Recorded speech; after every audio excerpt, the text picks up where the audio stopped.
ॐ सहना भवतु सहनौ भुनक्तु सह वीर्यं करवावहै तेजस्विनावधीतमस्तु मा विद्विषावहै।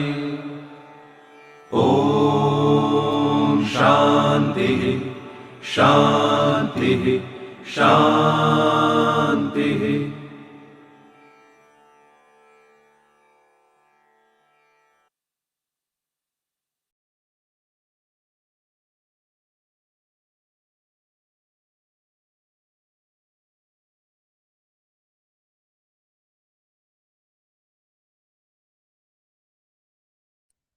नमस्ते।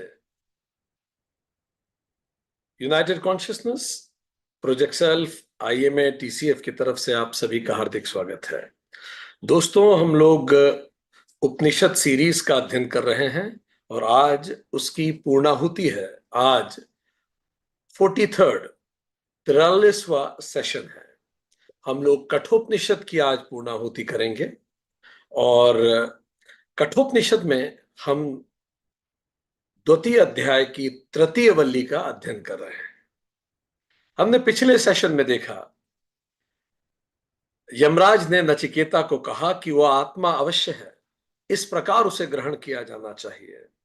दोनों उपलब्धियों में से वह अवश्य है, इस प्रकार की उपलब्धि करने वालों के प्रति तत्व ज्ञान स्वयं प्रकट हो जाता है। यमराज ने बताया कि यदि आपको शुरुआत करनी है तो यहां से शुरुआत करें कि ब्रह्म है, ईश्वर है। इस हाइपोथेसिस से शुरू करें तो स्वतः प्रकट होता है। यमराज ने आगे कहा, जब हृदय में रहने वाली समस्त कामनाएं छूट जाती हैं, तब वो मृत जीव अमर हो जाता है और यहां इसी शरीर में ब्रह्म भाव को प्राप्त कर लेता है। हैप्पीनेस हियर एंड नाउ, जिसको जीवन मुक्त कहते हैं। उसकी अब पहली दशा, पहली रिक्वायरमेंट, हृदय में रहने वाली समस्त कामनाएं जब छूट जाती हैं। और दूसरी, अगले मंत्र में यमराज ने कहा, जब इसी जीवन में हृदय की संपूर्ण ग्रंथियों का छेदन हो जाता है, तब यह मरण धर्मा जीव अमर हो जाता है। संपूर्ण वेदांत का बस इतना ही संदेश है। जितनी गांठें पड़ी हुई हैं हृदय में, जब वो सारी खुल जाएं, तब आप जीवन मुक्त होंगे। और जब कामनाएं समाप्त हो जाएं, तब आप जीवन मुक्त होंगे। बस यही वेदांत का संदेश है, यमराज ने कहा। और जब ऐसी स्थिति बनती है, जब कामनाएं समाप्त हो जाती हैं, सारा हृदय की ग्रंथियां खुल जाती हैं, तब हृदय की 101 नाड़ियों में से एक नाड़ी, जिसको सुषुम्ना कहते हैं, 16वां मंत्र कहता है, वो ब्रह्मरंध्र को चीरती हुई ऊर्ध्वारोहण, ऊपर की ओर बढ़ती हुई जीवात्मा शरीर को त्यागती है और ब्रह्मलोक को प्राप्त होती है। और ब्रह्मलोक को प्राप्त होने के बाद कभी वापस नहीं लौटती जन्म मृत्यु के चक्र में। आज हम इसके आगे से बात करना शुरू करेंगे। यहां तक यमराज ने जो बताया, हमने पिछले सेशन में बात की थी। चलिए, बहुत सुंदर मंत्र अगला, 17वां मंत्र। 17वां मंत्र कठोपनिषद, अध्याय 2, वल्ली 3। अंगुष्ठ मात्र अंतरात्मा सदा जीव के हृदय में स्थित है। मूंज से सीख के समान धैर्य पूर्वक उसे अपने शरीर से निकालें। उस तेजो में अमृत तत्व को जानो। हां, उस तेजो में अमृत तत्व को जानो।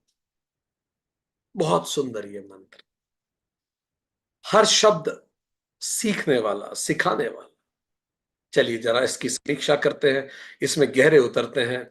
यमराज क्या कहना चाहते हैं इस मंत्र के माध्यम से, हमें क्या सिखाना चाहते हैं? यमराज कह रहे हैं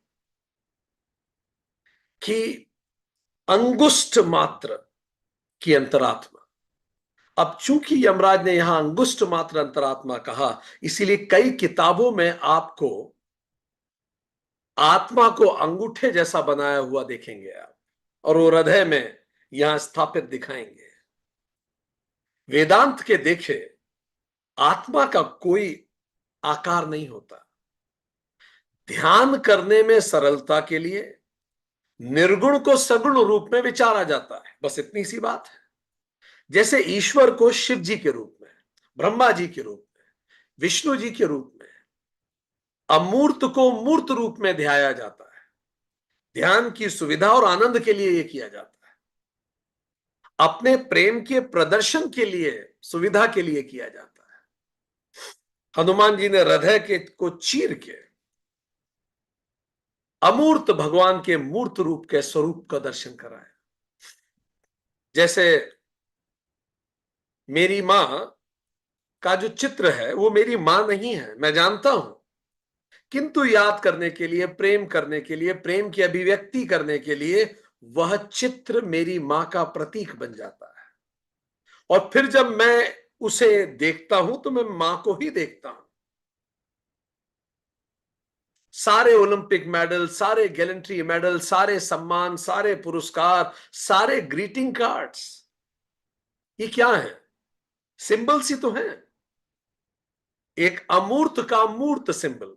भावनाओं को आप देख नहीं सकते, इसलिए ग्रीटिंग कार्ड में एक फ्लावर बना के, कुछ बना के दे दिया जाता है।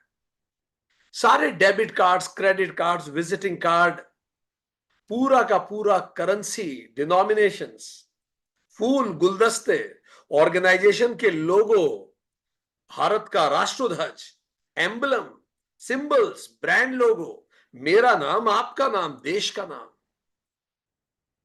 ये सिंबल्स ही तो हैं जो नाम है, पृथ्वी का नाम। इवन ये भाषा जो हम बोल रहे हैं, ये भी तो प्रतीक है।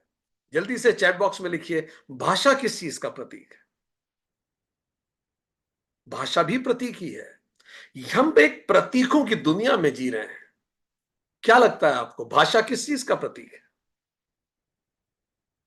जैसे हर चीज, हाँ बिल्कुल ठीक मधुलिका जी, भाषा भावों का प्रतीक है। उसकी अपनी सीमाएं हैं, पर आप जो कह रहे हैं वो आप जो महसूस कर रहे हैं केवल उसका प्रतीक है। तो हम प्रतीकों की दुनिया में जीते हैं। यमराज कह आए हैं पहले, सत्य का वृक्ष तो बिल्कुल इससे उल्टा है। इन प्रतीक का महत्व यह है कि उनके दर्शन, उनसे जो प्रतीक होते हैं, उनके दर्शन जब भी आप उस प्रतीक को देखते हैं तो उच्च विचार, उच्च दर्शन, उच्च सत्ता का आपको पुनः आभास हो जाता है। जैसे ही आप राष्ट्रध्वज देखते हैं आपको भारत की याद आती है। जैसे ही कोई कॉल लगा और कहे मैं अयोध्या से बोल रहा हूं, आपको प्रभु राम की नाम की याद आती है। कोई आपको कॉल करके बोले मैं उज्जैन से बोल रहा हूं, पहला स्मरण आपको भगवान महाकाल का आता है। उज्जैन शब्द प्रतीक है स्वयं प्रभु महाकाल का। तो ये प्रतीकों का महत्व केवल इतना है कि उनके उल्लेख से उस उच्च विचार, दर्शन, आदर्श या सत्ता का विचार पुनः निरंतर मन में आने लगता है। 2 करोड़ साल से ये जो जीव है, इसकी इंद्रियां बाहर देखने की आदी है। और अचानक पिछले 2000 साल से, 2500 साल से, जब ये वीएमपीएफसी डेवलप हुआ, मॉडर्न ब्रेन डेवलप हुआ, तो हम अपने अंदर भी खोज करने लगे। 4000, 5000 साल, 10,000 साल मान लीजिए, तो 2 करोड़ साल की पुरानी आदत है और 10,000-1,000 साल से हम अपने अंदर खोजने लगे। इसीलिए अब चूंकि इंद्रियां तो बाहर ही दिखाती हैं, तो ऋषि मुनियों ने कृपावश, प्रेमवश बाहर ऐसे प्रतीक बनाए जो अंदर की खोज को प्रेरित करें। वो प्रतीक केवल अंदर की खोज की याद दिलाते हैं। व्यक्ति उन्हें देखे और अपने अंदर उतरने के लिए लॉग इन कर ले, जिसको मार्केटिंग की भाषा में ब्रांड रिकॉल कहते हैं। कहीं भी आपने लोगो देखा, आपको एकदम से ब्रांड रिकॉल हुआ, तो वो चीज, जो सत्य जो हम कभी ना भूलें, उसके लिए बाहर सिंबल बनाए गए, ओम बनाया गया, स्वास्तिक बनाया गया, शालिग्राम पत्थर चुना गया। वो सब सोर्स को याद दिलाने के लिए है, गर्भ को याद दिलाने के लिए, जहां से हम आए। क्योंकि घर या संसार जो हमारा गृह है, और जो मंदिर है वहां गर्भगृह है। तो घर तो संसार का गृह है और मंदिर सत्य का गृह है। सो मंदिर में भी एक गर्भगृह है जो हमें याद दिलाता है अपने वास्तविक स्वरूप का। इसीलिए हम मंदिर जाते हैं याद करने के लिए। इसीलिए मंदिर बड़े इंपोजिंग बनाए गए, बहुत ऊंचे से, विराट, दूर से दिखने वाले। कई लोग जो इस दर्शन को नहीं समझते थे, उनको लगा कि मंदिर कई लोगों के अहंकार का प्रतीक है।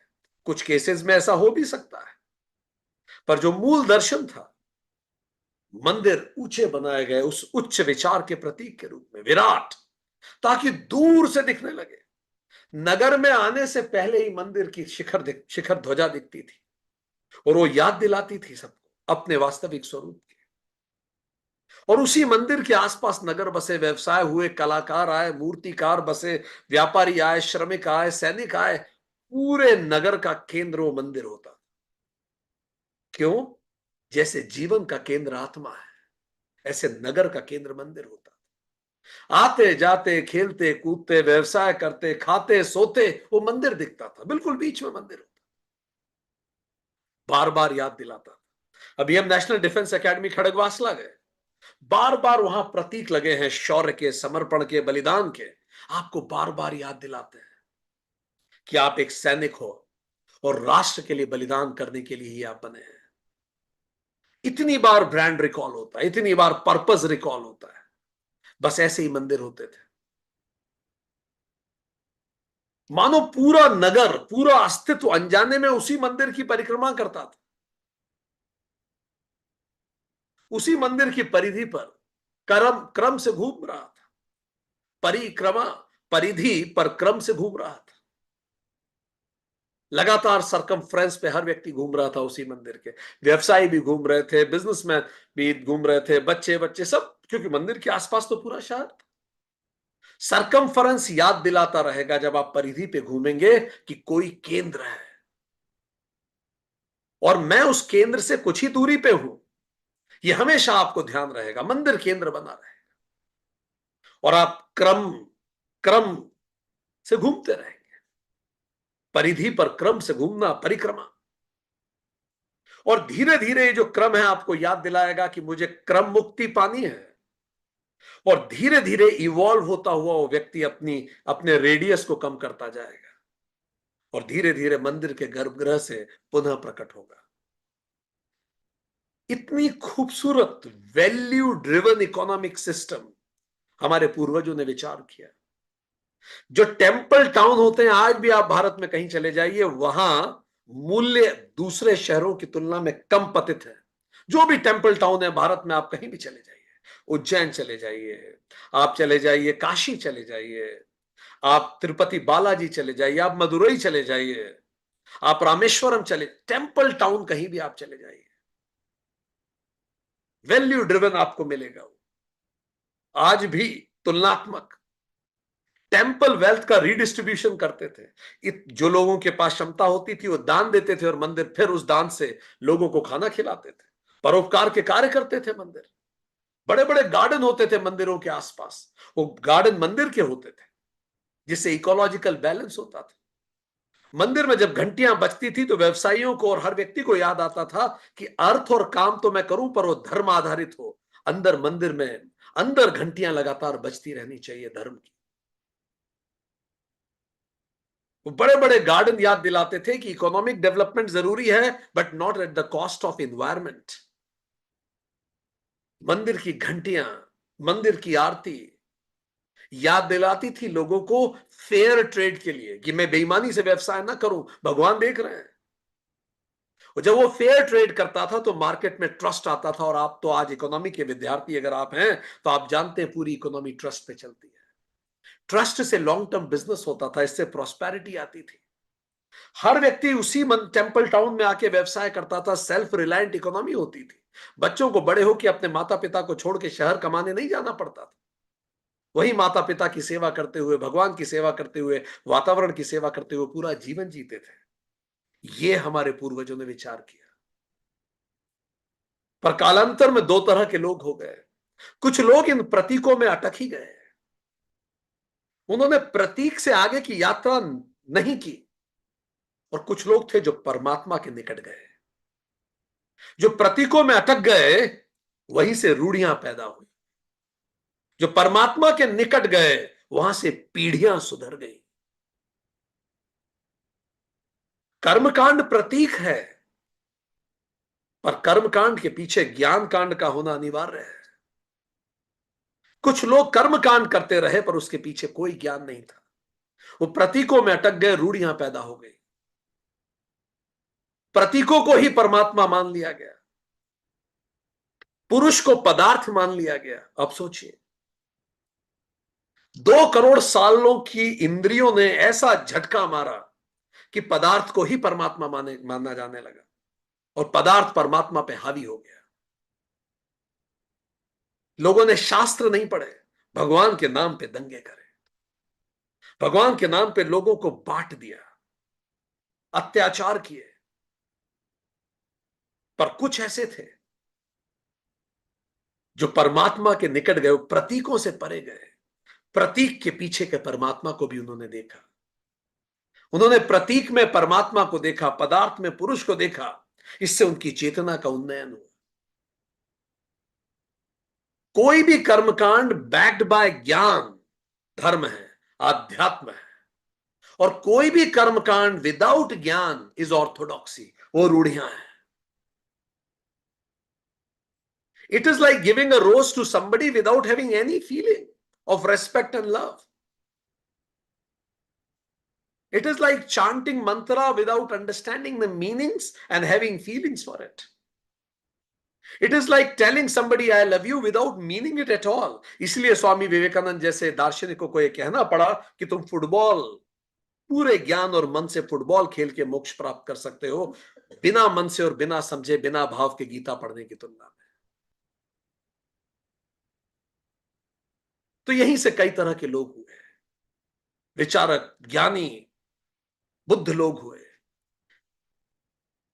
किसी ने कहा, जब उन्होंने देखा कि लोगों ने प्रतीकों को ही पकड़ लिया है, तो उन्हें कहना पड़ा प्रतीकों को छोड़ो और परम को पकड़ो। यही महावीर थे, यही बुद्ध थे। इसीलिए उन्हें कहना पड़ा ये प्रतीकों में नहीं है परमात्मा। कबीर, बुद्ध, महावीर, इन्होंने कहा नहीं नहीं, मूर्ति पूजा हम नहीं अप्रिशिएट करेंगे। कुछ ऐसे हुए जिन्होंने इसी बात को अलग तरह से रखा। उन्होंने प्रतीक के साथ परमात्मा की अनिवार्यता पर जोर दिया। व्यास, महर्षि वेदव्यास, आदि शंकराचार्य, रमन महर्षि, रामकृष्ण परमहंस, स्वामी विवेकानंद, मीरा, नानक, चैतन्य महाप्रभु, ये प्रतीक से परमात्मा तक की यात्रा के रिप्रेजेंटेटिव बने। कह सब वो ही रहे थे, बुद्ध महावीर भी वही कह रहे थे जो आदि शंकर कह रहे थे, कहने का तरीका अलग है। अब उस मंत्र में उतरते हैं। अंगुष्ठ मात्र अंतरात्मा ध्यान के प्रतीक का स्वरूप है। आत्मा को अंगुष्ठ मत समझ लीजिए, ना उसको डिजाइन ऐसे बनाने का प्रयास कीजिए कि वो अंगूठे जैसी दिखती है और हृदय में है। इसमें आत्मा का डिजाइन और शेप नहीं बताया गया, हृदय में स्थित है कहा गया। क्योंकि अगर आत्मा को सगुण जैसा बताया गया है ध्यान के लिए, तो उसकी लोकेशन भी देनी ही पड़ेगी, स्थान भी बताना पड़ेगा। आत्मा तो सर्वव्याप्त है, ध्यान है तो उसे हृदय में ध्यान आ जा सकता है, क्योंकि हृदय की धड़कन में ही आत्मा प्रतिबिंबित होती है।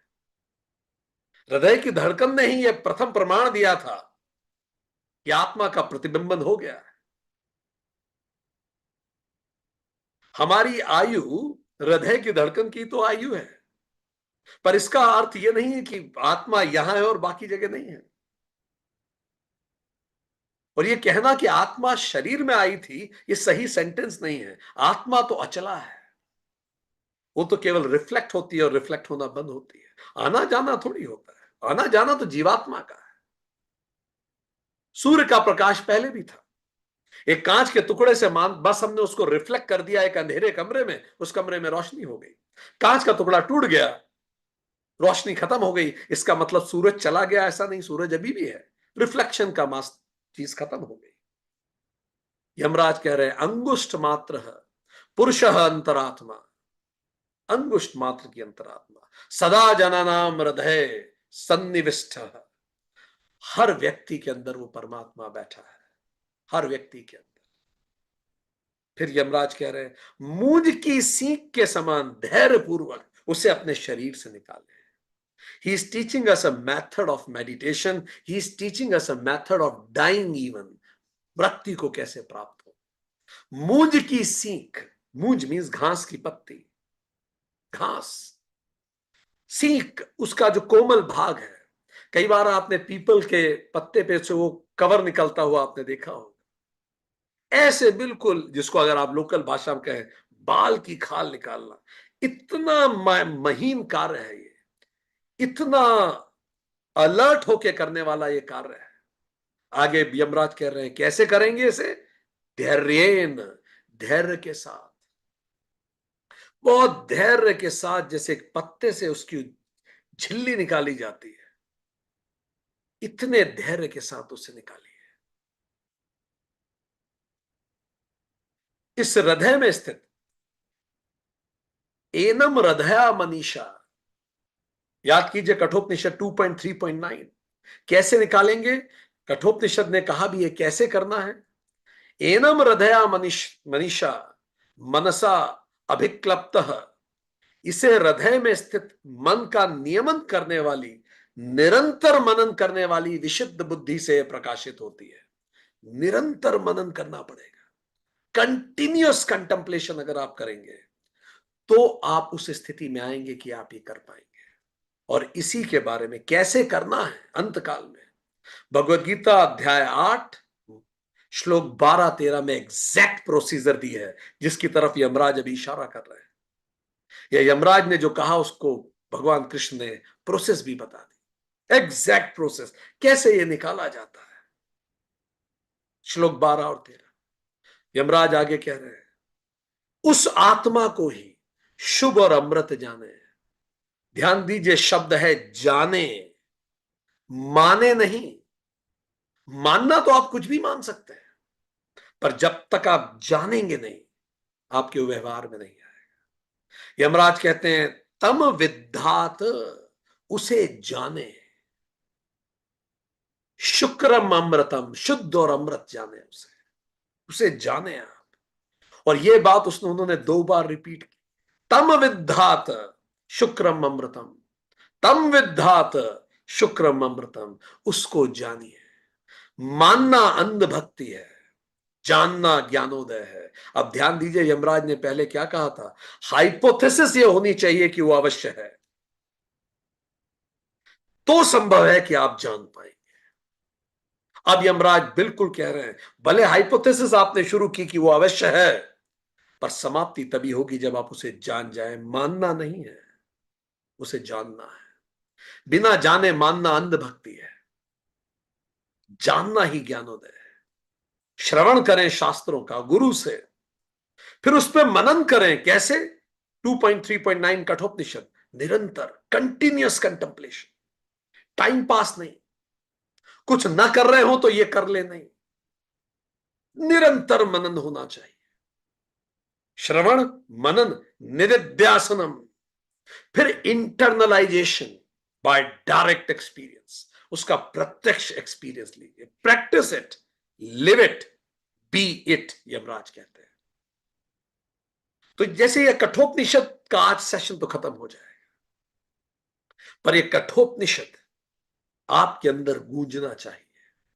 इसका बारंबार श्रवण कीजिए, इसका मनन कीजिए, और फिर देखिए अपने व्यवहार को इससे मैच कर करके देखिए, तब फिर ज्ञानोदय होगा। आप कितनी देर आपने एक क्लास अटेंड की मैटर नहीं करता। आज के बाद ये मैटर नहीं करता कि आपने कितनी देर कठोपनिषद में आप रहे। मैटर ये करेगा आज के सेशन के बाद कठोपनिषद आपके अंदर कितने समय रहने वाला है। तो यमराज ने कहा उसे जाने, मानने की कोई आवश्यकता नहीं। जो जानता है उसे मानने की क्या जरूरत है। कोई कहे आप मानते हैं कि आप पुरुष हैं, इसमें मानने की क्या बात। अगला मंत्र बहुत सुंदर है, 18वें मंत्र और अंतिम मंत्र पे हम जाते हैं। अंतिम पे अपन जाते हैं। अंतिम मंत्र पे यमराज कहते हैं आगे बात करते हुए, 18वां मंत्र,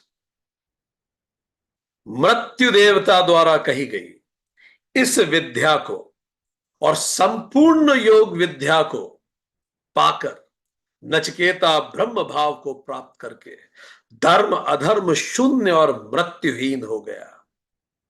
दूसरा कोई भी इस प्रकार आध्यात्म तत्व को जानता है, वह भी वैसा ही हो जाएगा।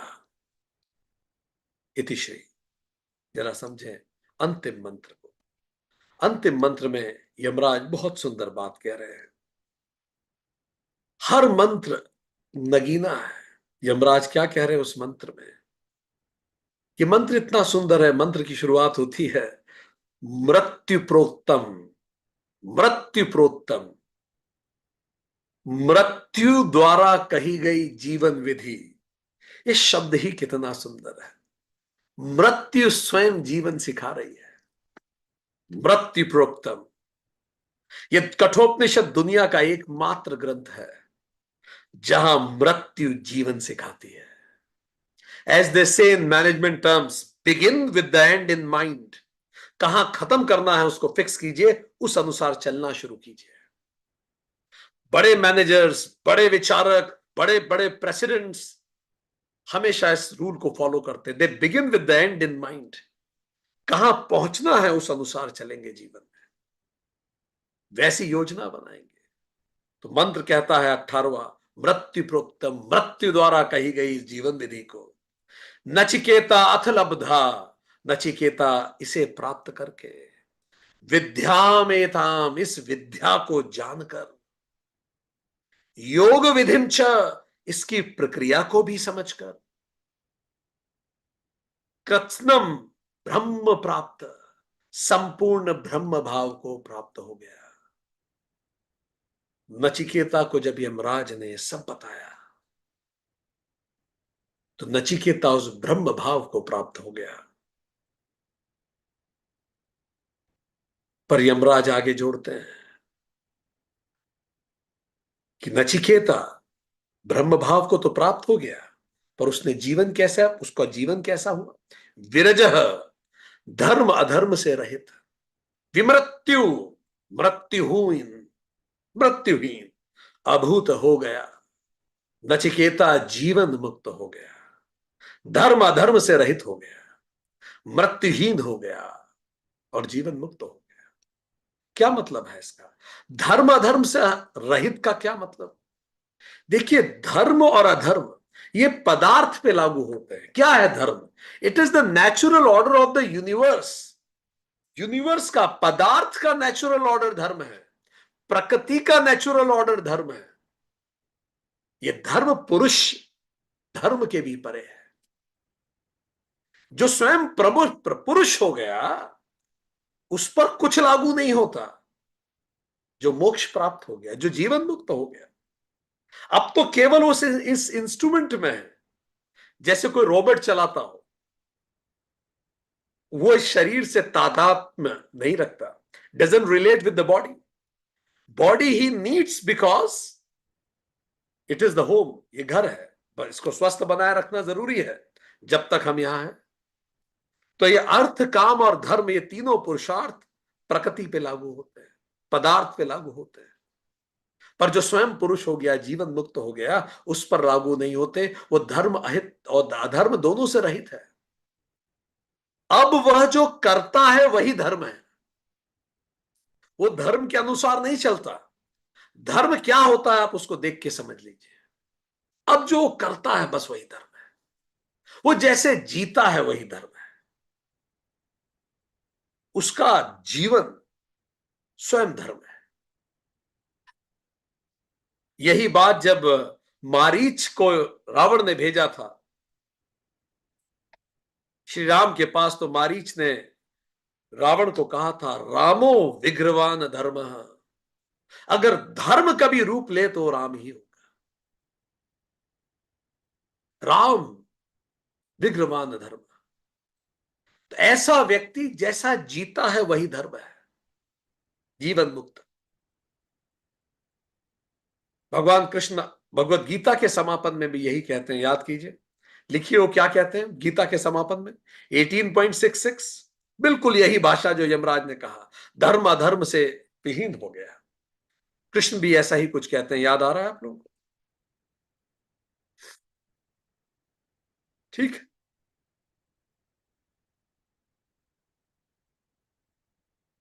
भगवान कृष्ण गीता में कहते हैं सर्वधर्मान परित्यज्य मामेकम शरणम व्रज, सारे धर्मों को त्याग कर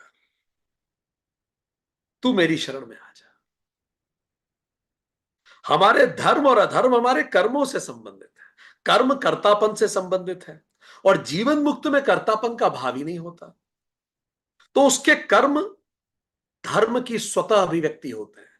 इसीलिए जो कर्तापन त्याग चुका है, कर्म उसे नहीं बांधते, धर्म अधर्म उस पर लागू ही नहीं होता, वो तो स्पॉन्टेनियसली कुछ कर रहा है, कोई स्वार्थ नहीं है उसका। जीवित रहते तक प्रकृति के नियम उस पर लागू होंगे ही होंगे, उसके शरीर पर, और मृत्यु उपरांत वो विदेह हो जाएगा। तो यमराज ने बताया नचिकेता का जीवन कैसा हो गया इससे। अब यमराज जो कह रहे हैं वो भी बड़ा कीमती है। यमराज कह रहे हैं अन्य अपि एवं, दूसरा कोई भी, यह वित्त, जो कोई जानता है, कोई दूसरा भी जो जानता हो, अध्यात्मम, अध्यात्म तत्व को, एव, वह भी वैसा ही हो जाएगा। अगर कोई दूसरा है जो इस बात को समझ जाए, यमराज ने कहा जो मैंने कही, जिसको सुन के नचिकेता धर्मों के परे अधर्मों के परे हो गया, कोई दूसरा अगर उस रूप में इस बात को समझ जाए तो भी वैसा ही हो जाएगा। यह नचिकेता की कहानी नहीं है, जैसे गीता अर्जुन की कहानी मात्र नहीं है। हम सब नचिकेता हैं, हम सभी मृत्यु के द्वार पे खड़े हैं, नहीं खड़े हैं क्या? हम सभी मृत्यु के द्वार पे खड़े नचिकेता हैं, अबोध, चिंतित अपने परिवार के लिए, घबराए हुए अपने लिए, समाज के लिए, जीवन के प्रश्नों से भरे हुए। यमराज कहते हैं यह वित्त जो जानता है, जो कोई जान जाएगा, बार बार श्रवण मनन और निधिध्यासन से, मैंने जो कहा जो कोई बार बार जान जाएगा। नहीं होता जब हम छोटे होते हैं पापा मम्मी कई चीजों पे टोकते हैं, जब हम बड़े होते हैं मैच्योर होते हैं तो समझ में आता है सही कहते थे। तो कई बार हमें वो शब्द तो पता होते हैं पर उसका अर्थ मैच्योरिटी के साथ समझ में आता है। इसलिए यमराज हम सबको कह रहे हैं यह वित्त, जिस दिन तुम इसको जान जाओगे जो मैंने कहा है, मानते तो तुम आज भी हो इसे, जिस दिन तुम जान जाओगे यह वित्त जो कोई जानता है, any age gender caste creed class nationality, जो कोई यह वित्त, वह भी जीवन मुक्त हो जाए। तो चलिए हम भी नचिकेता की तरह यमराज से 3 वर मांगते हैं। एक वर मांगे अपने परिवार के लिए। हम सब ने मिलके पाठन किया, श्रवण किया, मनन किया इस महान ग्रंथ का। यह महान ग्रंथ जो उपनिषदों के भी सार के रूप में सामने आता है। स्वयं मृत्यु से हमने जीवन की कला सीखी।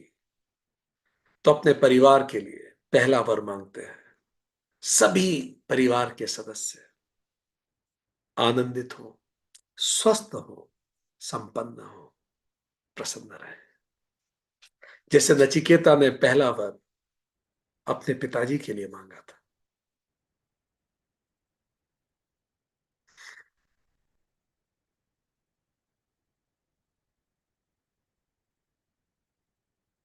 अब हम दूसरा वर मांगते हैं अपने समाज के लिए।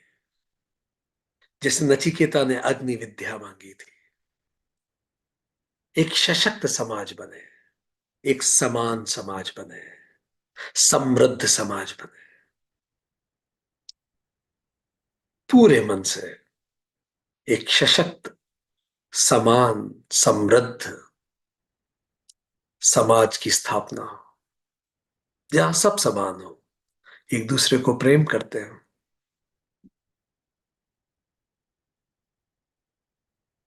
चलिए हम भी तीसरा वर मांगते हैं, आत्म कल्याण हेतु, उस अमृत तत्व को प्राप्त करने हेतु, कि इस शरीर के रहते हुए ही, जैसे यमराज ने कहा, हम सब भी उसको जान जाएं, जिसको जानना ही हमारी इस यात्रा का उद्देश्य है।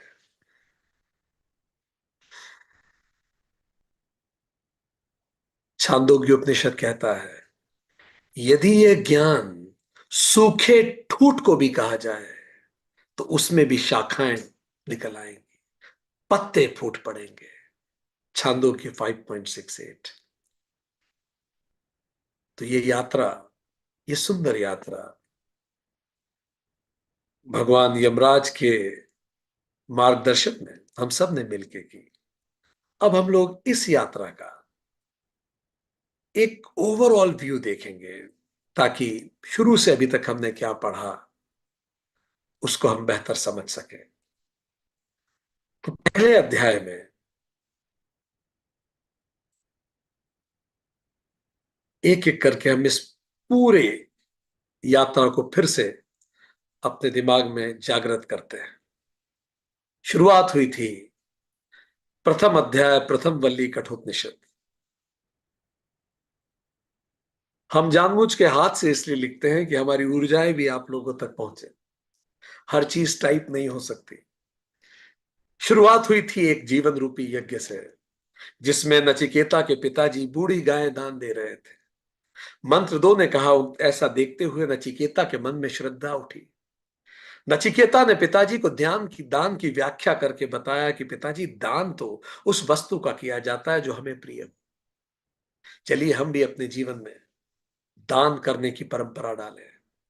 हम जो दान कर सकते हैं अपनी क्षमता स्वरूप, सब क्षमता अनुरूप, अपने उन्नयन के लिए, अपने समाज के उन्नयन के लिए दान करें। ये सुन के पिताजी नाराज हो गए और पिताजी ने क्रोध में नचिकेता को कहा, ऐसे तो तू मुझे प्रिय है, तो क्या मैं तुझे दान दे दूं? तो नचिकेता ने फेमसली कहा कि आप मुझे जरूर दान दीजिए। आप मुझे किसको दान देते हैं? तो पिताजी ने क्रोध में कहा, मृतवे त्वाम ददामि, जा मैं तुझे मृत्यु को देता हूं। नचिकेता के मन में जाने का संकल्प आया। नचिकेता ने कहा, पिताजी, 3 तरह के पुत्र होते हैं। एक पिता के कहने के उपरांत, कहने कहे बिना भी पिता का मनोरथ जानकर उस मनवांछित कार्य को कर देता है।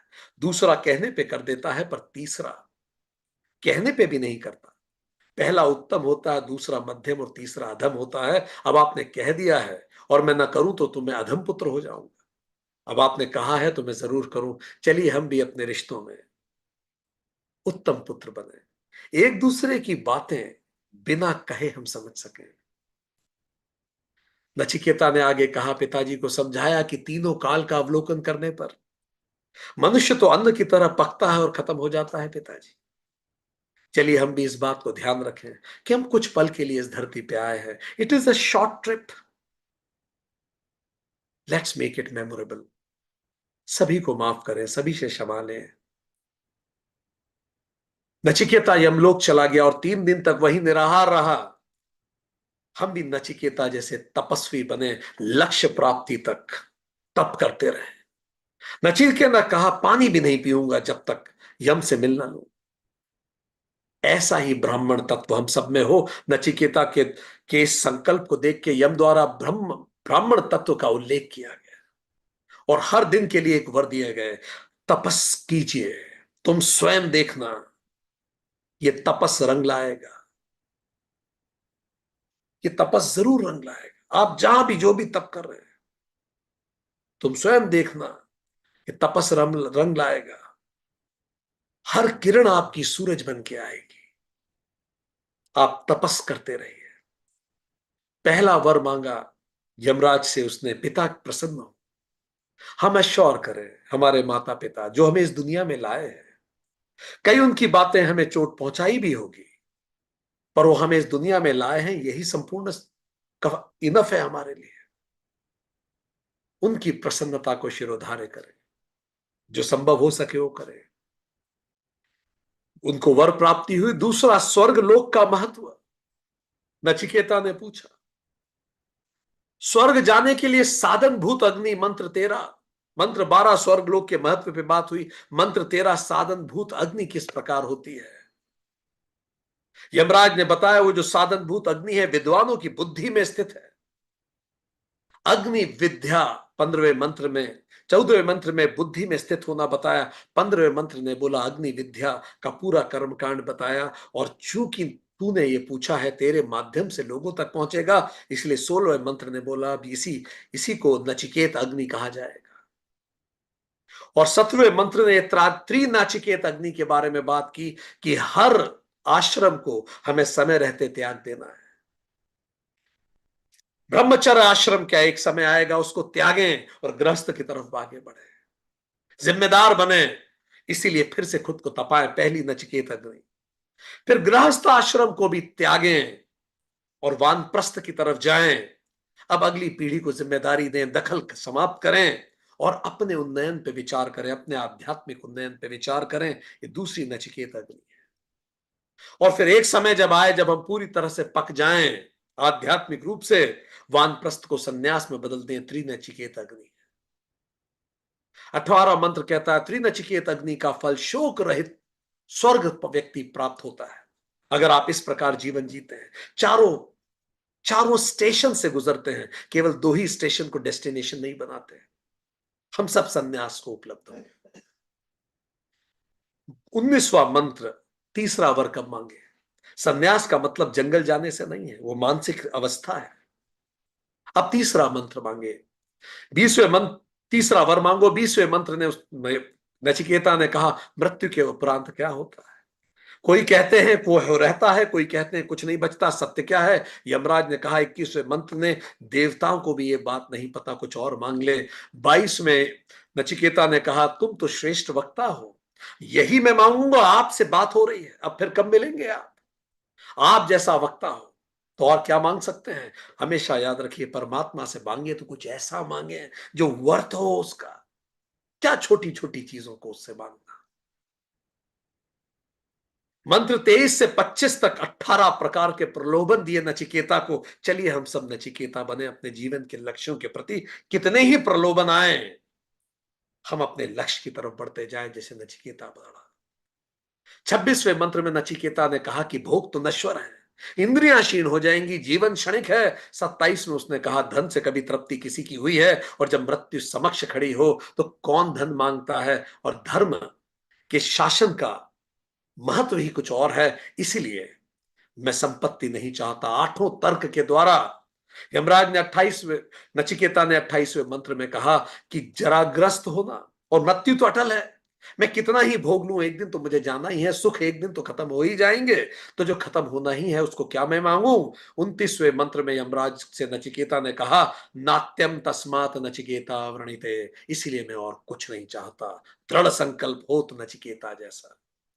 इसीलिए स्वामी विवेकानंद कहते थे मुझे बस 10 नचिकेता दे दो, मैं पूरे देश को बदल के रख दूंगा। चलिए हम वो नचिकेता बने, आज से यात्रा शुरू करें। दूसरा अध्याय शुरू होता है। पहले अध्याय की दूसरी वल्ली अब शुरू होती है। दूसरी वल्ली में अब नचिकेता को यमराज बताना शुरू करते हैं दो मार्ग हैं, एक श्रेय का मार्ग है, एक गुड है, एक राइट है।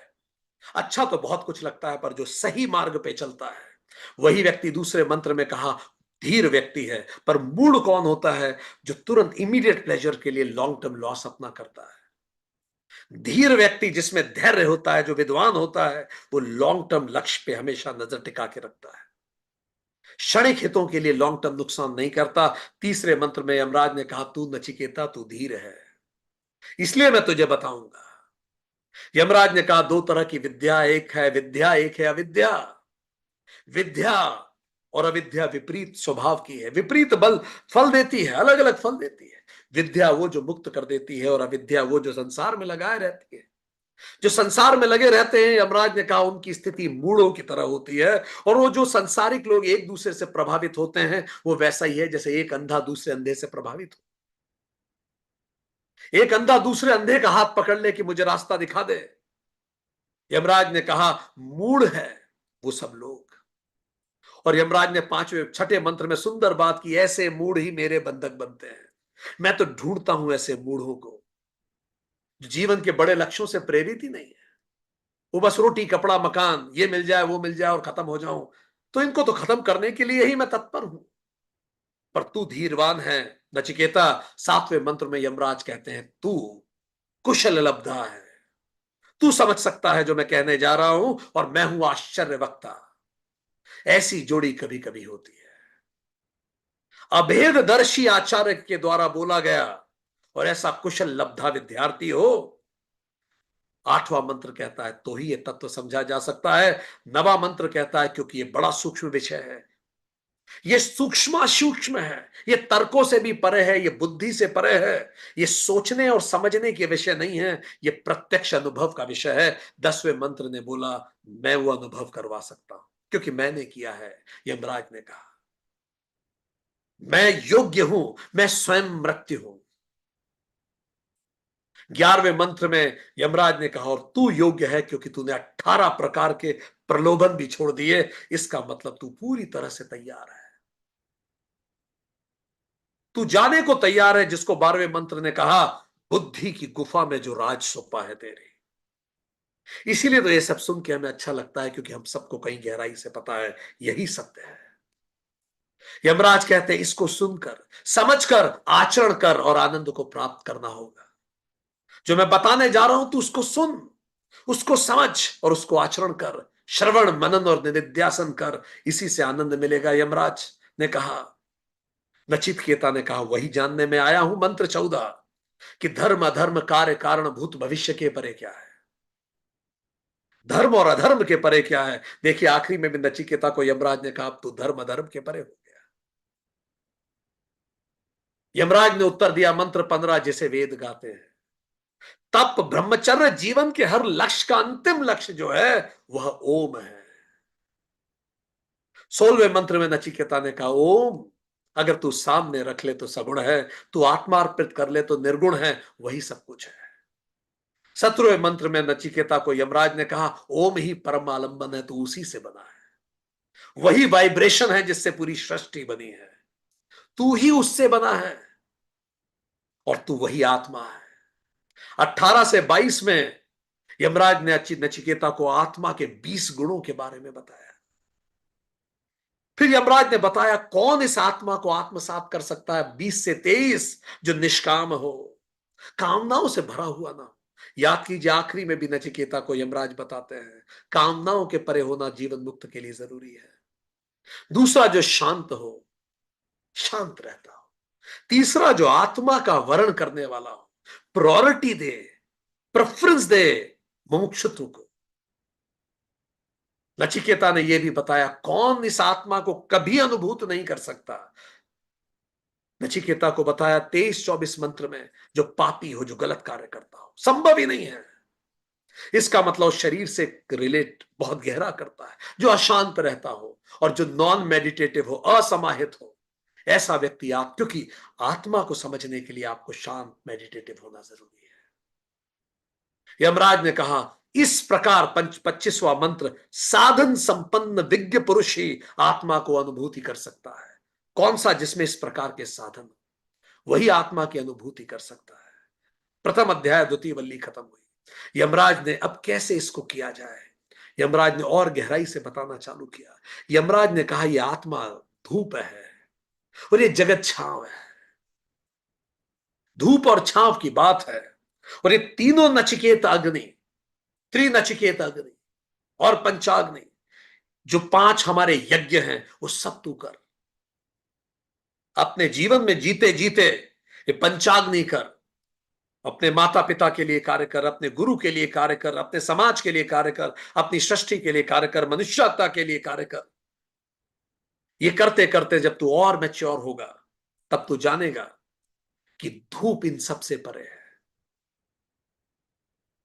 दूसरे मंत्र में नचिकेता को भगवान यमराज कहते हैं ब्रह्म ज्ञानी अभय हो जाता है, और इस प्रकार जो पंचाग्नि और त्रिनचिकेत अग्नि का से अपना जीवन जीता है वो जरूर स्वर्ग तक पहुंचता है। संसार के पार उसके लिए जीवन ही स्वर्ग हो जाता है। वो अपने सारे आश्रम धर्मों को निभाता है, वो स्टेशंस को डेस्टिनेशन नहीं समझता, वो लगातार चलता रहता है। उसकी बुद्धि प्रगाढ़ होती है।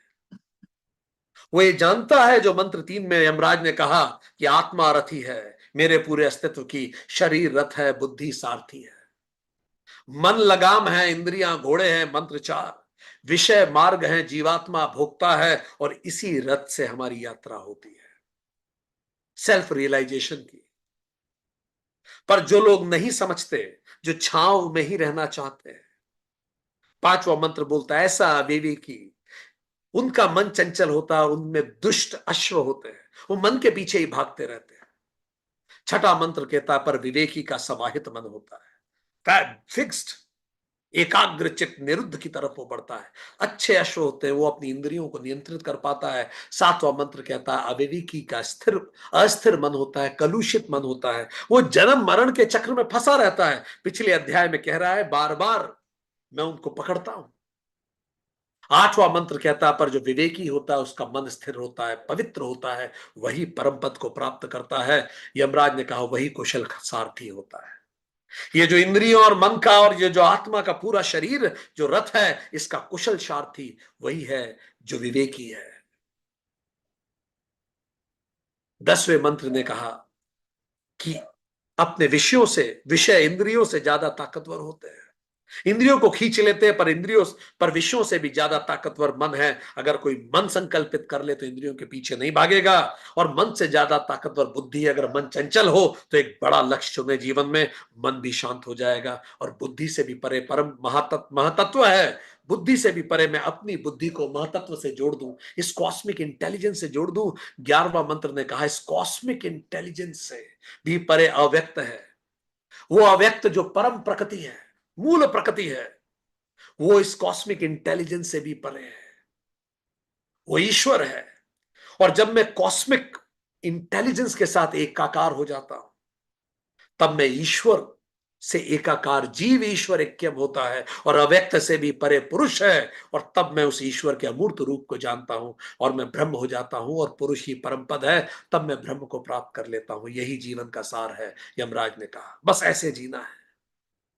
मंत्र 12 में यमराज ने कहा आत्मा सभी के लिए प्रकाशवान नहीं है, ये हर कोई नहीं जी सकता, इसको समझना भी मुश्किल है। केवल सूक्ष्मदर्शी आचार्य जो इस जटिल विषय को समझा सकता हो, सूक्ष्मदर्शी हो, और सूक्ष्म बुद्धि शिष्य ही इस बात को समझ सकते हैं। मंत्र 12। 13वें मंत्र में यमराज ने कहा विवेकी वही है जो अपनी वाक इंद्रियों को मन में निरुद्ध कर दे, बोलते समय मन का नियंत्रण रखे, हर कुछ शब्द से ना निकल जाए, सारी इंद्रियों को मन से निरुद्ध कर दे, मन मजबूत करे, इंद्रियों के पीछे ना भागे, इंद्रियों का राजा बने, देवेंद्र बने, इंद्र बने, इंद्रियों का राजा बने। फिर इस मन को बुद्धि में लय कर दे, मन नहीं होगा चंचल, एक लक्ष्य ले और बुद्धि में लय कर दे। पर इस बुद्धि को भी केवल मुझे अर्थ काम और धर्म में नहीं लगाना है, इस बुद्धि को लय कर दूं मैं परम बुद्धि में, कॉस्मिक इंटेलिजेंस में लय कर दूं, महतत्व में लीन कर दूं, और मैं अकर्ता हो जाऊं, जो तू चाहे बस वही होगा, मैं सरेंडर कर दूं, मैं अपने पूरे ज्ञान के साथ सरेंडर कर दूं, बुद्धि को महतत्व में लीन कर दूं और महतत्व को शांत आत्मा में विलीन कर दूं। जब मैं सरेंडर कर दूंगा तो एक पल में एकाकार हो जाऊंगा, जैसे बूंद सागर में सरेंडर करके स्वयं सागर हो जाती है। यही लय योग है और इसी को शांत आत्मा कहा जाता है। यमराज ने नचिकेता को कहा और हम सबको आह्वान दिया मंत्र 14 में, उठो, जागो और जानो, श्रेष्ठ से ज्ञान प्राप्त करो, क्योंकि यह मार्ग छुरे की धार पे चलना है। गलत समझ गए तो गलत दिशा में चले जाओगे। तो तत्काल उठो, समय बहुत बीत चुका, उम्र जा रही है, हर पल बीत रहा है, जागो, wake up in consciousness, rise in consciousness, और निदिध्यासन करके उसे जानो। यमराज बार बार कह रहे हैं जानो, मानो नहीं। 15वां मंत्र, उस आत्म तत्व को जान, मृत्यु के मुख से मुक्ति हो जाती है, आप अमर हो जाते हो। यमराज कहते हैं आप मेरे मित्र हो जाते हो।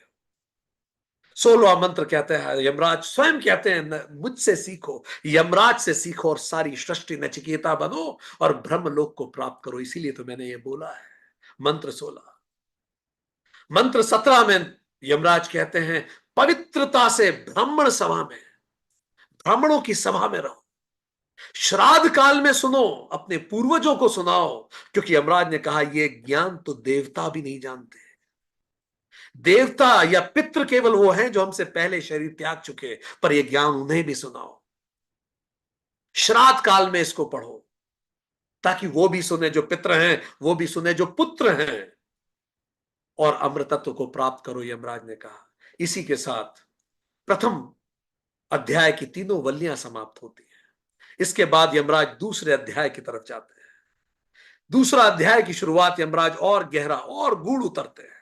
यमराज कहते हैं यह सच है कि जो बात मैंने बताई है समझना मुश्किल है, क्योंकि परमात्मा ने इंद्रियों को बाह्यमुखी बनाया है,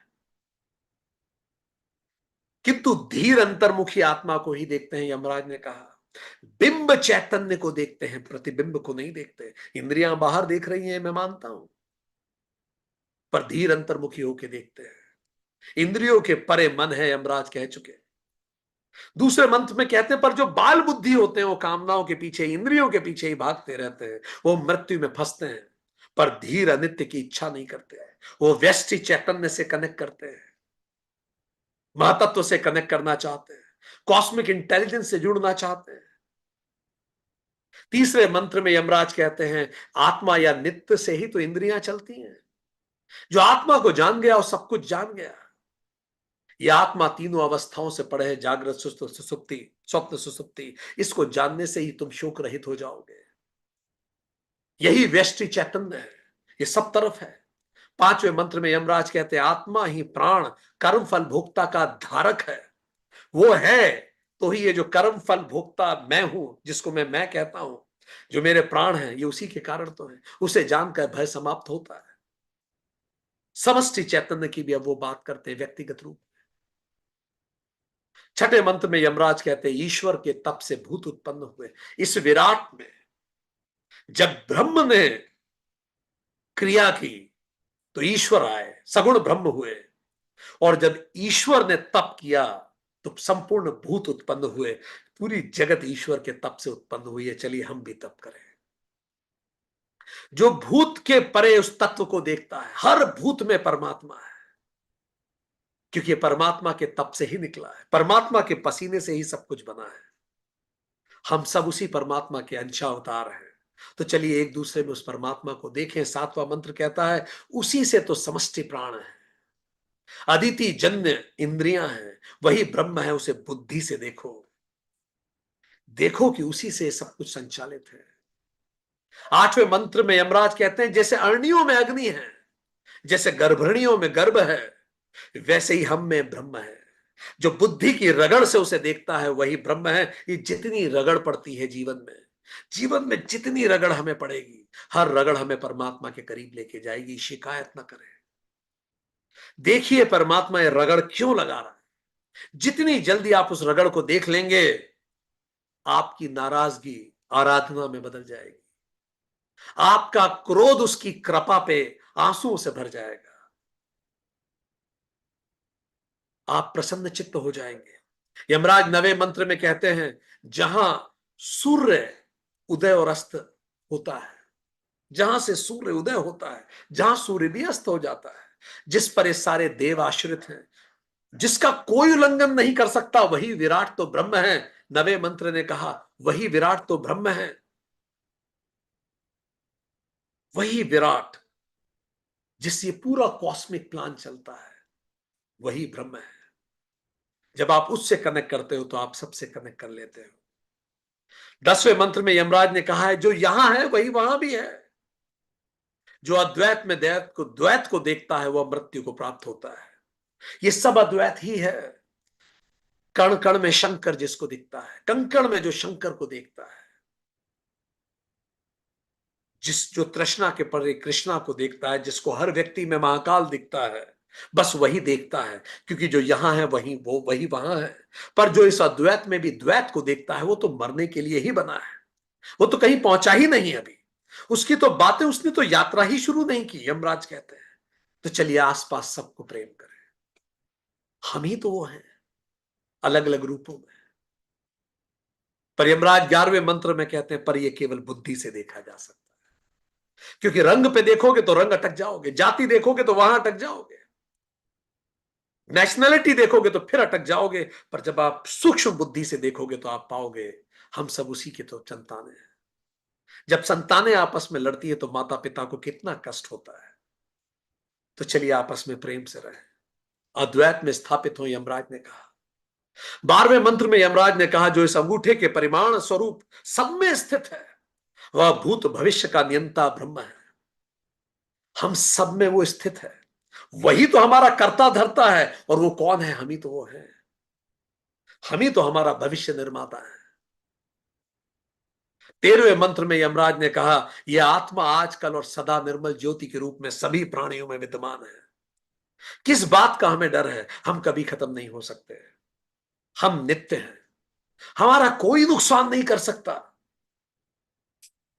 ऐसा कुछ हमसे नहीं लिया जा सकता जो हम लेके आए हो, और ऐसा कुछ हमें दिया नहीं जा सकता जो हम लेके जा सकते हो। तो हम किस चीज की चिंता करें? ये दर्शन की सब चीजें अलग अलग हैं। ये नरक को लेके जाता है, ये दर्शन जब हम सब एक है, यमराज कहते हैं, ये स्वर्ग को लेके जाता है। मंत्र 14, जैसे शिखर पर बरसा जल अलग अलग धाराओं में बह जाता है। अगर आप धाराओं को देखेंगे, पृथकताओं को देखेंगे, तो यमराज कहते हैं पृथकता को देखने वाला वही प्राप्त हो, उसी को प्राप्त हो जाता है। पर जो बुद्धि से देखता है वो देखता है एक ही सागर से तो जल उमड़ा था, हम सब उसी सागर की बूंदे हैं। और अगर हम देखें तो हम स्वयं सागर ही हैं। मंत्र 15 में यमराज कहते हैं, जैसे शुद्ध जल में मिल जाता है, ऐसे ही परम ज्ञानी परम में मिल जाता है। जब ये ज्ञान हमें हो जाएगा, जब हम इसको जान लेंगे, इस सत्य को मानते हम सभी हैं, तब हम परम में एकाकार हो जाएंगे। इसके साथ द्वितीय अध्याय की प्रथम वल्ली यमराज समाप्त करते हैं। द्वितीय अध्याय की द्वितीय वल्ली यहां से यमराज शुरू करते हैं कि ये जो आत्मा है, ये जो तुम्हें दिख रहा है शरीर, जिसके कारण तुम्हें द्वैत दिखता है, ये तो 11 द्वारों वाला नगर है। ये 11 द्वारों वाला नगर है, जिसमें वह जो आत्मा है मात्र अतिथि है। वो एक हंस की तरह है, उड़ जाएगा। वो वायु की तरह है, झोंका है, चला जाएगा। वो सब में है, वो मनुष्यों में है। मंत्र 2 कहता है, वो मनुष्यों में है, देवताओं में है, ऋत में है, आकाश में है। यही बात बुद्ध ने आनंद को भी कही थी। वह जल में है, पृथ्वी में है, यज्ञ में है, पर्वतों में है। वही सत्य है, वही महान है, वही ब्रह्म है। यमराज ने कहा, प्रकृति के जर्रे जर्रे में वही ब्रह्म है। यही कृष्ण ने कहा था अपनी भगवत गीता में। वही प्राण अपान का संचालक है। उसी आत्मा के होते तुम्हारे प्राण चलते हैं। वही देही है, उसके उपरांत कुछ नहीं। बाकी तो सब अन्न मॉडिफाइड है, रूप बदलते रहेंगे। हम फिर आएंगे यात्राएं लेके, कहानियां लेके, नए प्लेटफॉर्म पे, नए रिश्तों के साथ, नई बातों के साथ, नए अज्ञान के साथ, नई यात्राओं के साथ। वही कहानी रिपीट हम करते रहेंगे। इस आत्मा के अतिरिक्त कुछ भी नहीं है, बाकी सब फिल्में हैं। यमराज ने मंत्र 5 में कहा, वही प्राणों का आलंबन है। वो रिफ्लेक्ट होता है, तभी प्राण प्रकट होते हैं। तो ये प्राण हमें मिले, मंत्र 6 और 7 कहते हैं, क्योंकि मृत्यु उपरांत ज्ञान और कर्म आधार पर प्राणी योनि को प्राप्त करता है। ये जो प्राण मिले हैं, अच्छे कर्म करो और ज्ञान की तरफ आगे बढ़ो। जैसे तुम्हारे कर्म होंगे और जैसा तुम्हारा ज्ञान होगा, बस वैसी ही योनि को तुम प्राप्त करोगे। इस जगत में कितना ही कुछ तुम कर चुके हो, अगर तुम्हारा ज्ञान सही नहीं है, तुम्हारे कर्म सही नहीं है, तो तुम्हें कोई अच्छी योनि कभी नहीं मिल सकती। तुम कुछ भी कर लो इस जगत में। कौन कह रहे? स्वयं मृत्यु कह रही है। ज्ञान अर्जित करिए, रोज रात को सोने से पहले पूछिए, आज मैंने क्या सीखा, आज मैं कैसे आध्यात्मिक रूप से उच्च बेहतर हूं पहले से, और क्या आज मेरे कर्म उचित और उत्तम थे। 8वें मंत्र में यमराज कहते हैं, वह तीनों अवस्था के परे है, उसी पर समस्त लोग आश्रित हैं, उसका कोई उल्लंघन नहीं कर सकता। तुम्हारा अस्तित्व इस तीनों लोगों के परे है, तुम्हारा कोई उल्लंघन नहीं कर सकता। सब कुछ तुम पे आश्रित है। तुम्हारा भूत भविष्य वर्तमान तुम्हारे पे आश्रित है। तुम किसके भरोसे बैठे हो? सारी सृष्टि तुम्हारे भरोसे बैठी है। उठो, जागो, कर्म करो, ज्ञान प्राप्त करो। मंत्र 9 और 10 कह रहा है, जैसे एक ही अग्नि वायु अलग अलग रूपों में व्यक्त होती है, वैसे ही समस्त भूतों में व्याप्त वह एक ही है जो अनेक में व्यक्त होता है। हम सब एक हैं। कोई भी भूखा हो, हमारी अगर क्षमता हो तो हम उसकी मदद करें। कोई भी अच्छा कार्य करे, चलिए उसका उसका सहायता बने। अपने सारे संसाधन, अपने सारे सामर्थ्य, अपनी सारी सेवा, अपनी सारे सद्भाव के साथ चलिए एक होते हैं, मिलते हैं, कुछ बेहतर करते हैं जीवन में। यमराज 11वें मंत्र में कहते हैं, वो प्राणों का जैसे सूर्य नेत्रों से अलिप्त है, वैसे ही वो जगत के दुखों से अलिप्त है। ये जिसको तुम दुख कहते हो, ये तुम्हारे दुख नहीं है, ये तो इस रोल, इस पिक्चर में दुख है। पिक्चर के दुख से देखने वाले का क्या लेना देना है। ऐसे ही तुम्हारा जैसे सूरज का नेत्रों से कोई लेना देना नहीं है। आपकी आंखों पे अगर आपकी आंखें खराब हैं तो भी सूरज वैसे ही चमकेगा। ऐसे इस पिक्चर के दुखों से तुम्हारा कोई लेना देना नहीं है। तुम इस सब से अलिप्त हो।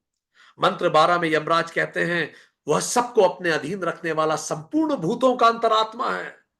आत्मदेव बनिए, जो बुद्धि से प्राप्त होता है। तुम स्वयं देव हो, ये जान के आनंदित हो जाओ। यमराज मंत्र 13 में कहते हैं, तुम अनित्यों में नित्य हो, चेतनों के चेतन तुम ही तो हो। पर यह जानने और इस समझने के लिए बुद्धि द्वारा ही तुम प्राप्त कर सकते हो उस शांति को।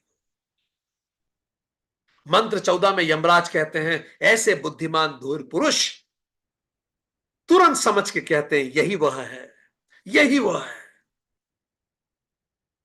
और इसको मंत्र 15 में यमराज कहते हैं, कोई प्रकाशित नहीं कर सकता, कोई कहीं बाहर से नहीं आएगा, ये अंतर से ही प्रकाशित होगी। निदिध्यासन से, डायरेक्ट एक्सपीरियंस से, श्रवण मनन निदिध्यासन से उसे कोई प्रकाशित नहीं कर सकता, क्योंकि सब तो उसी से तो प्रकाशित होते हैं।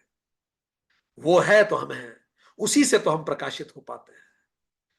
और अब अंतिम वल्ली, दूसरे द्वितीय अध्याय की अंतिम वल्ली में यमराज इसी के आगे कहते हैं, पर जनरली लोगों को लगता है कि कोई और प्रकाशित कर देगा उनके लिए। यह संभव नहीं है। बिल्कुल वैसा है जैसे कोई आपकी मार्कशीट के अंक नहीं बढ़ा सकता।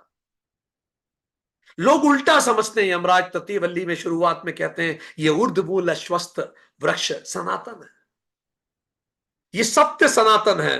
पर जो तुम सोचते हो बिल्कुल उल्टा है जो सत्य है उससे।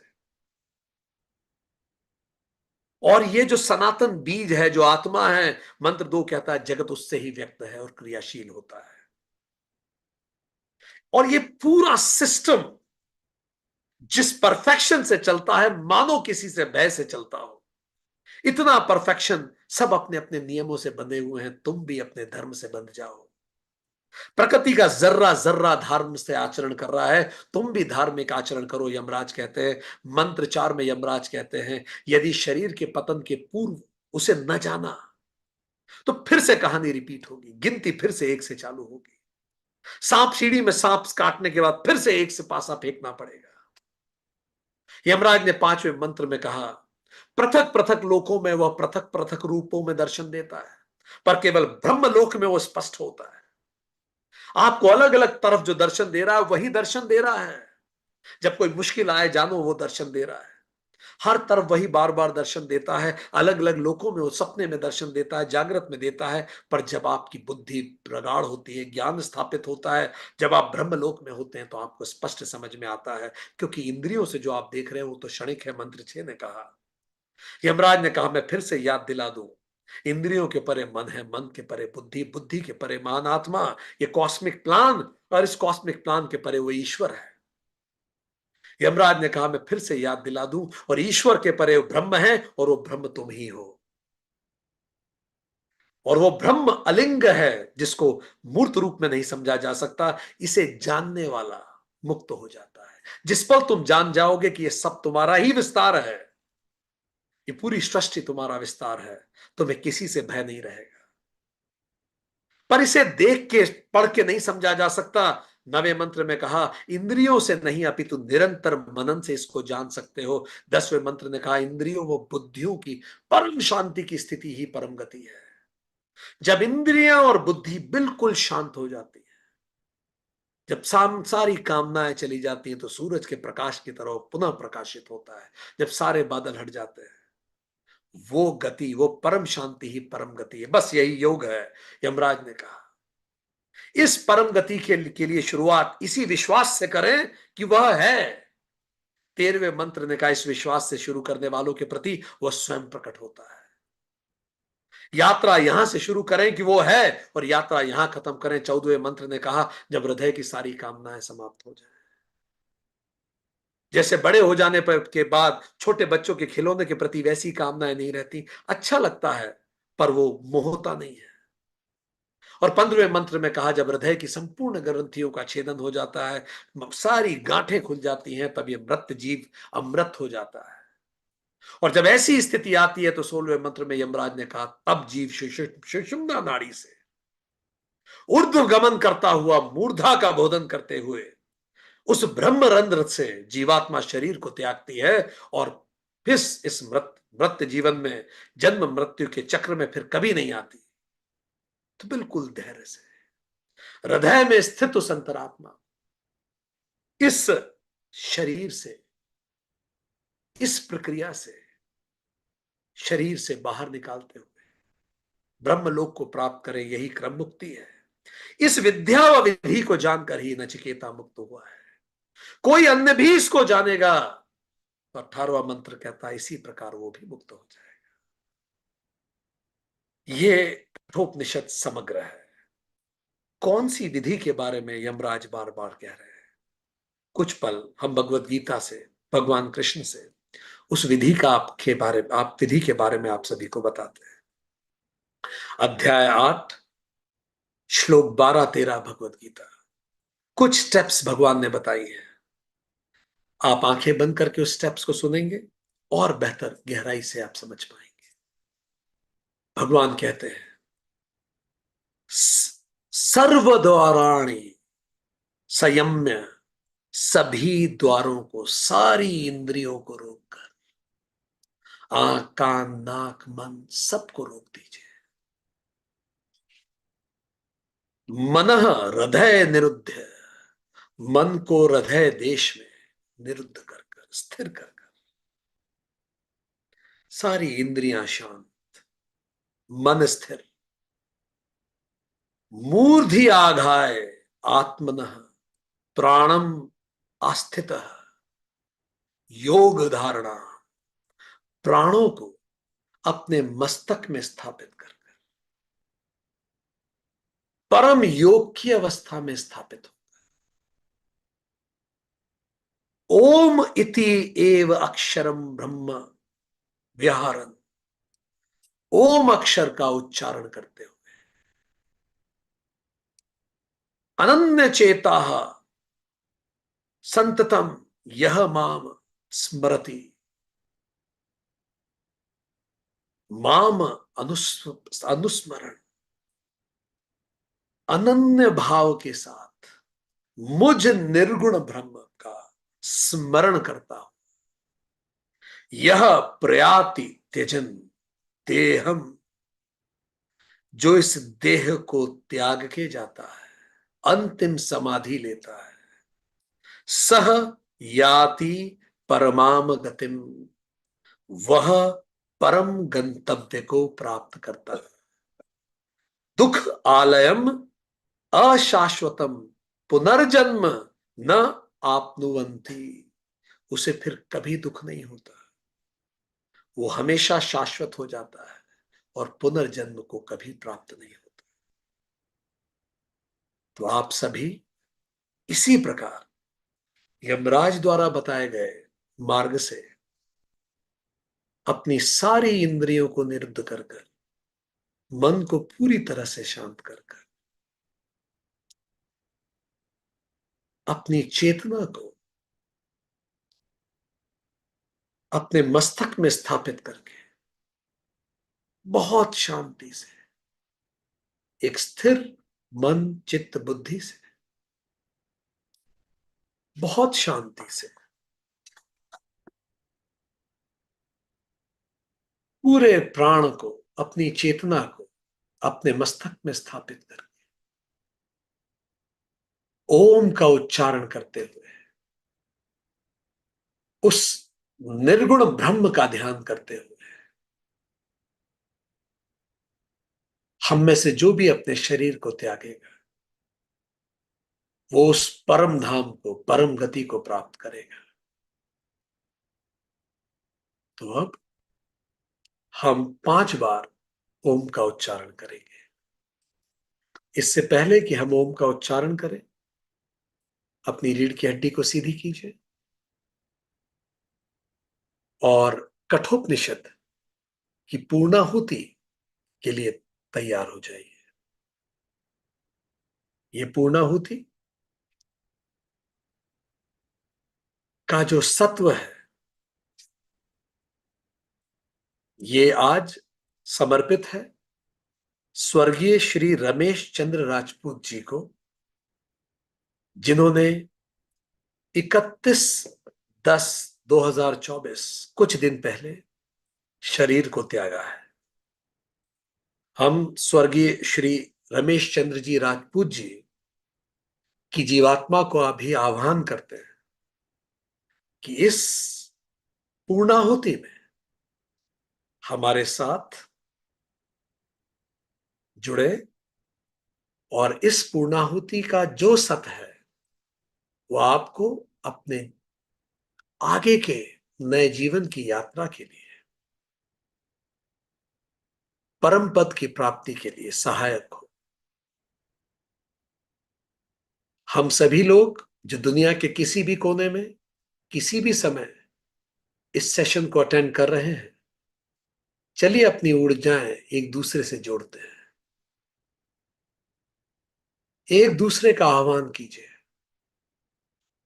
महसूस कीजिए दुनिया के कोने कोने में जितने भी लोग आज इस समय इस सत्र में इस भाव से एक साथ बैठे हैं, उन सब की ऊर्जाएं एक हो रही हैं और इस अद्वैत के साथ हम पूर्णाहुति प्रारंभ करेंगे। जो स्वर्गीय श्री राजपूत जी की जीवात्मा को उनके आगे की यात्रा प्रशस्त करने में मदद करेगी। गहरी सांस लीजिए हमारे साथ। सांस छोड़ते समय ओम का उच्चारण करेंगे। ओम।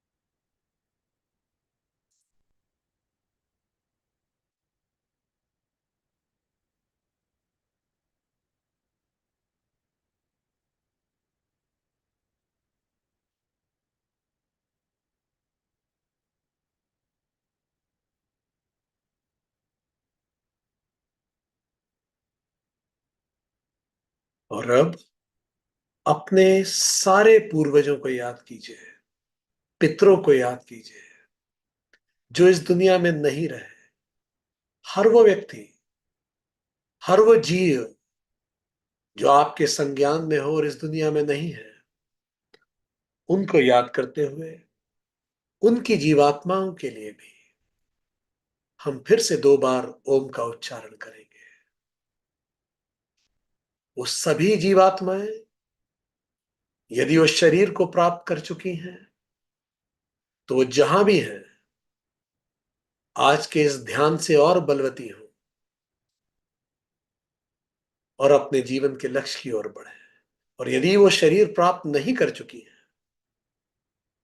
तो हम उनका आह्वान करते हैं आज वो जुड़े और इस पूर्णाहुति में हम सबके साथ हो। ओम।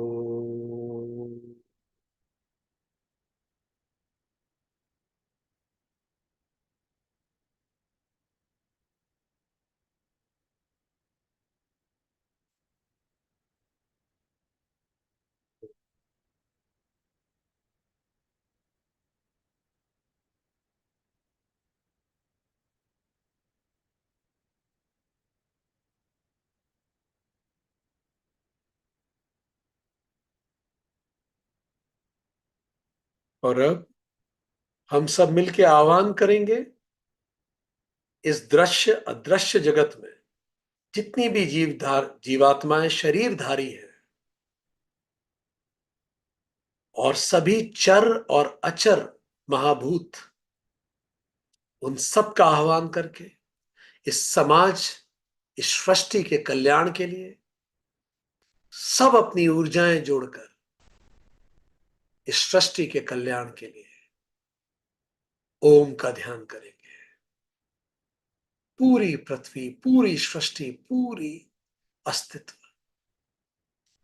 सभी का कल्याण हो, जैसा नचिकेता का दूसरा वर था। ओम।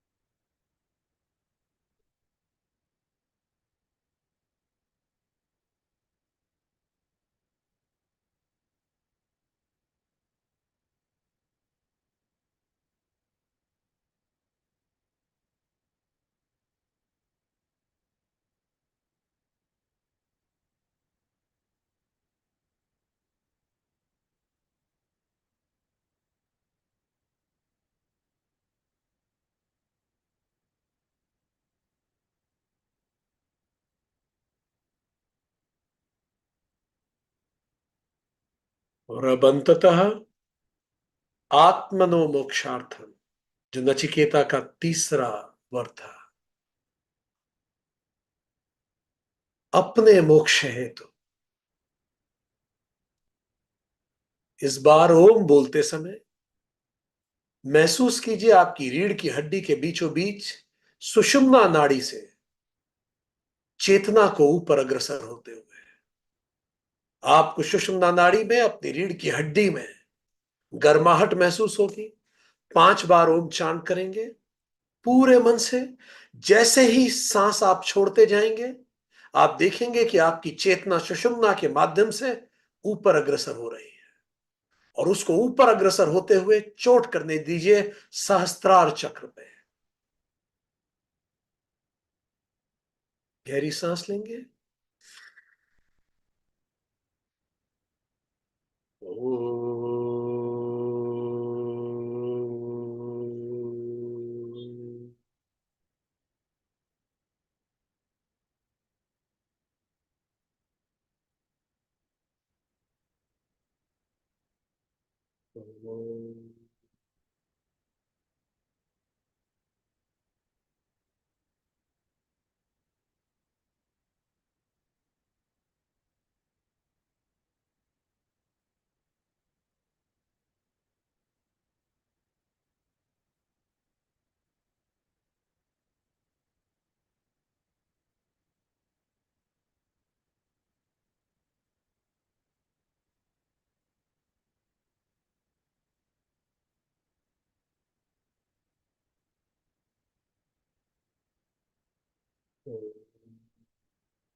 ओम तत्सत।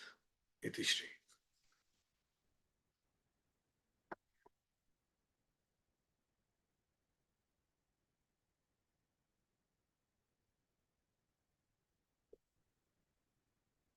आज की सभा में हम सभी से आग्रह करते हैं कि एक पल का मौन स्वर्गीय श्री रमेश चंद्र जी राजपूत जी के लिए हम लोग सब रखेंगे, फिर क्वेश्चन आंसर की शुरुआत करेंगे।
ओम शांति।